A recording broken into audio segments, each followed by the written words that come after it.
Good afternoon, everyone. That's everything you would need to do a roof, a fence, a house wash, a driveway, walkways. So we got up on the roof and we shot a hot mix. I showed you guys that reducer. So you have the high pressure ball valve with the Mossmatic swivel, and then you put a reducer on the end of that high pressure ball valve, and you can stick a J-rod on there. So this reducer really reduces the pressure. So you literally, like if you stick your hand in front of your X-Jet, you're gonna feel that between 800 and 1200 PSI. It's got some force. It won't rip screens, it keeps things relatively safe, but this drops the pressure down to like garden hose.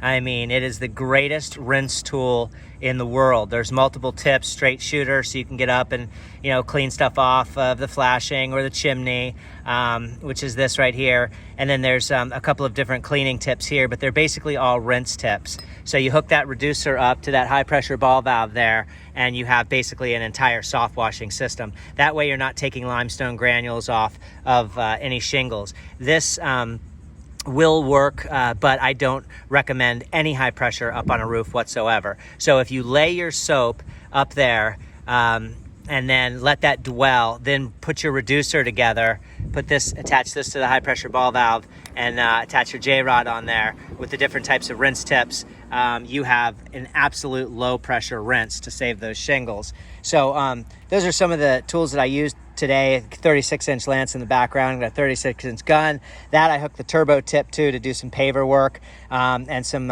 restoration in some areas that were really, really tough. This 15-gallon bucket here attached to this hand truck, and what I mean by attached is just some rubber strapping that goes around to hold that tank onto the hand truck. And then I use a couple of bungee straps that will secure a top so that no debris blows in. This is 100 feet of siphon hose. Now, I want to tell everybody out there, you can take 100 feet of siphon hose and run it up a small ladder. See, that's a very, very small house, and that's a very, very small ladder. So that's a Werner. It extends to 16 feet, and I had no problem whatsoever drawing chem from the ground. So literally, I just pulled my chem from this part of the driveway right in here, and it sucked it up and got it all over the top of the roof. We did the crown, the chimney, everything. We'll show you what that looks like. You guys can see what the fence looks like. You can see how bright the flashing is, how great the soffits came out, all of your siding, your shutters. We even did all these chairs here and tables. I got those all cleaned up. Did some wood restoration over here. Got the wood looking really, really nice. And what I want to do is just take you up, because you guys saw that previous video and you saw what those berry stains and that mold look like. Now, because we didn't use high pressure, we're not here scrubbing these stains. So there's a faint staining left, but it looks really good compared to what it did look like.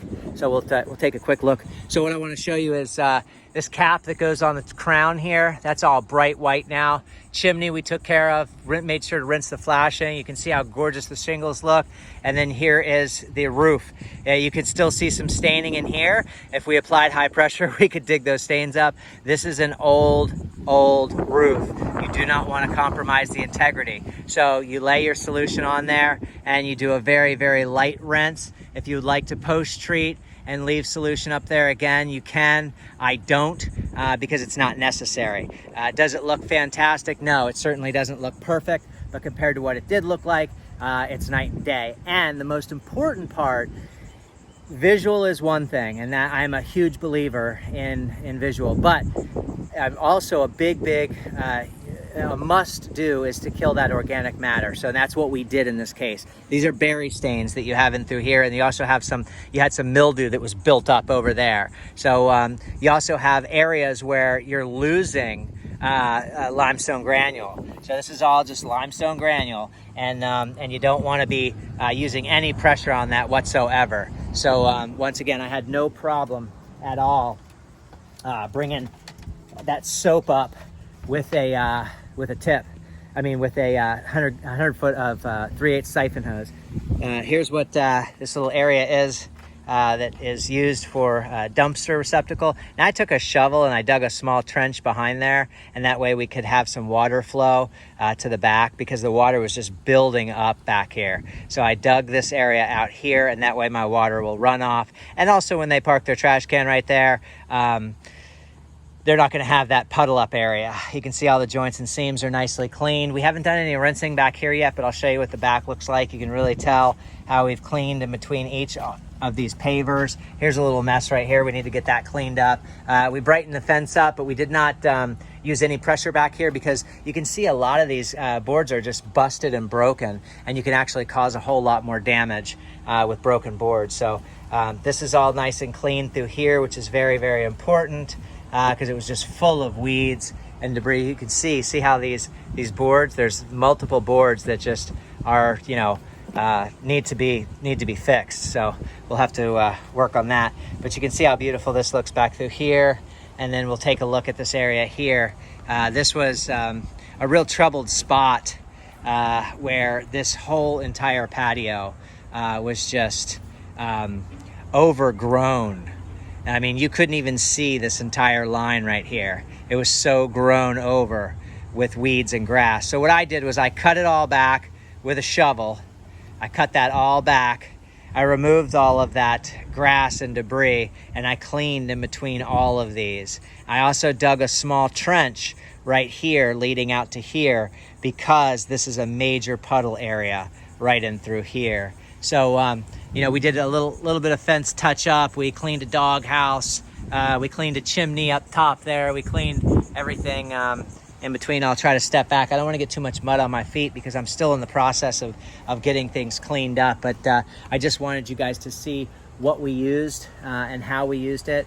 And once again, this area through here is so sandy that if you really wanted to restore these boards of the fence, you're going to have to get that all wet, because there's a lot of blowback that comes back at you.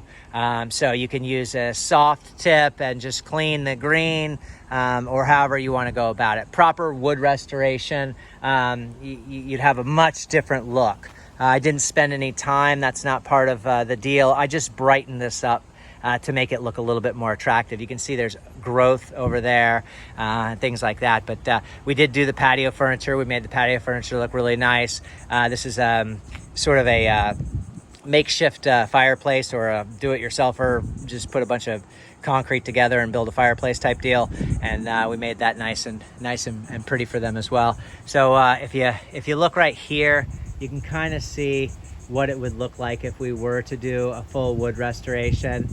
But you got to be careful and know what you're doing. You can make those boards furry. Wood naturally grays. And so the big deal is to get all of that mold and mildew off of there. Make sure you keep the air conditioning nice and rinsed the whole time for any runoff. You don't want any rust or anything like that. So see if I can get a perspective of that chimney. No, not from here. Anyway, it looks real good. Thanks everyone for checking out my work. And I know you remember what this used to look like. It was just an absolute mess, and that's what we really wanted to get accomplished, to get that area cleaned up, and then to get this patio somewhat functional again. Have a great day, everyone. Keep cleaning. Trevor Thompson, TNT Pressure Cleaning, dynamite service with explosive results. Thanks, everybody. Any questions or concerns, feel free to call me, 386-453-4213. And in the next upcoming videos, we have a bunch of new hats. So we just got some new hats ordered, and they're safety hats, and they're really cool. So look forward to those. I hope everyone's having a great day. We'll talk to you later. Bye-bye.